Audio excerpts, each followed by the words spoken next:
What's up, fellow pilots? I figured, now this is a plane I've had up in the air.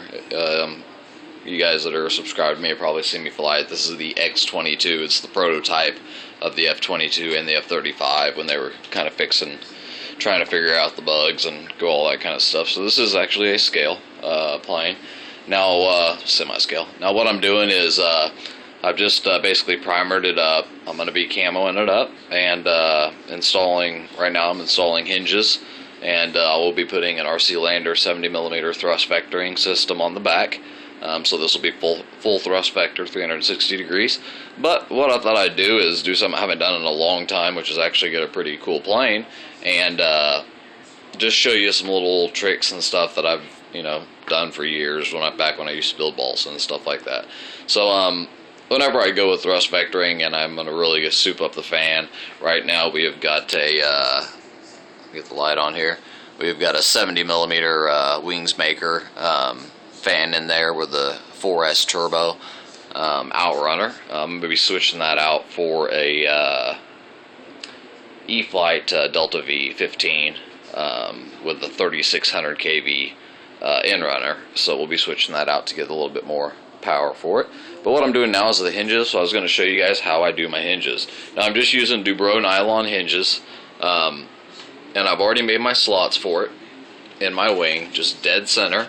I don't use, any slot cutter or anything like that. I just put them in there. And of course, you want to fit it up in there to make sure that your hinge here is not going to interfere with your control horn. Okay, so I've got those all set up. Now, there's lots of ways to do this. You can do the old school way we used to do, which was Vaseline, where you can put Vaseline on the hinge. That is a metal hinge in there on the Dubros. You can put Vaseline in there. There's all kinds of stuff you can put on them to keep the epoxy from sticking to them, but that's what I will be using. I've got some 15-minute just mixed up here, 15-minute epoxy. I'll be using it. And so basically I'm just going to brush each side, which I've scored up with a knife here, and I'll show you kind of what I'm talking about here. What I kind of do is I kind of just go over and I score it with a blade. Don't cut too deep. And then I go back and I score it the other way, making just giving it a little bit of roughness to help it stick.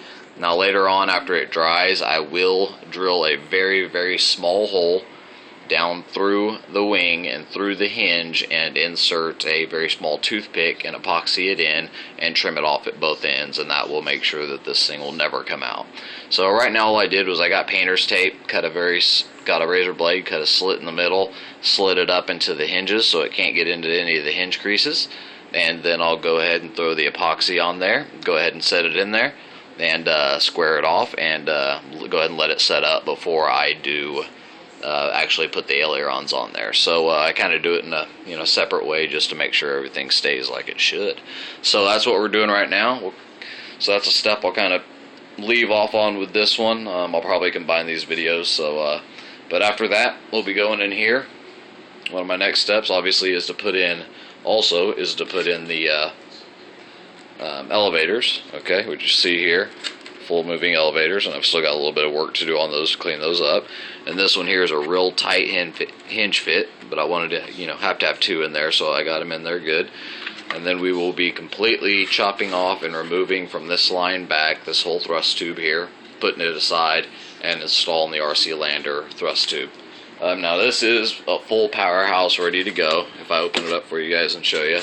Right now this will not be the thrust vectoring setup.